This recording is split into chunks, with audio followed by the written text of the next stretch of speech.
Hi, beautiful people. Welcome back to my kitchen. My name is Jenshiro. If you're new here, you're most welcome. And please consider subscribing to my channel. Today, I'm going to be making mini bites mandazi. I'll be using pumpkin or butternut squash. Depends with what you prefer. So I go ahead and cut it into small pieces or into small cubes. And then I boil it until it becomes so soft because I'm going to be blending this. Yes. Let's check if our butternut squash is ready. Yes, guys. I think it's ready. Not I think, it's ready as you can see here. So I go ahead, I put my butternut squash into the blender. And guys, remember this butternut is hot. So I'm not going to be covering the lid of my blender. After blending, this is the outcome. It's very smooth. Remember, we are not using water or milk in this process. I add 130 ml sugar, a teaspoon of baking powder, and then half a teaspoon of baking soda. And then I go ahead, I add in my all-purpose flour. I'm going to be using 8 deciliter of all-purpose flour. Guys, remember, you add in gradually.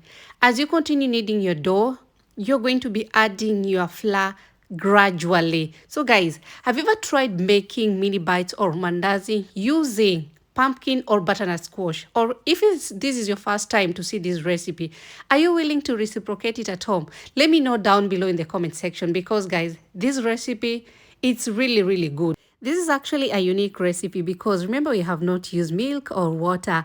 So I go ahead, I put my dough on the work surface because it's going to be much easier for me to continue kneading. We need to have a soft and smooth dough. Did you know you can also use the same method to make your chapatis? Or if you're someone who likes to bake a lot at home, you can also use the pumpkin or the butternut squash to bake. You can, for instance, you can bake your muffins, you can bake your chapati, your croissants. Guys, you need to explore more in the kitchen. You don't have to be using the same method each and every time. So as you can see, our dough is ready here, very soft. I like the texture. I'm going to put it in a bowl and set it aside for like 1 hour. And if it's your first time coming across my channel, please consider subscribing. So after 1 hour, our dough is ready. As you can see, yes, very soft. Go ahead, add in your oil into the pan. Because we are going to be cooking our mini bites on medium heat and not on low and not on high heat. No, we have to use medium heat. So let me tell you something interesting, guys. Actually, mandazi used to be my favorite, but I think as I grew older, for some reasons, I can't say that I outgrew mandazi, but it's because we used to eat it almost every day while going to school. We used to go and buy it in the kiosk. Yeah, guys, that's how addicted I was with mandazi. And let me tell you something. With the cold weather that we're experiencing right now, trust me, these mini bites, they come in handy, let me tell you. Just use this recipe. Prepare your mini bites and make yourself a cup of tea, a cup of coffee, or a warm glass of milk.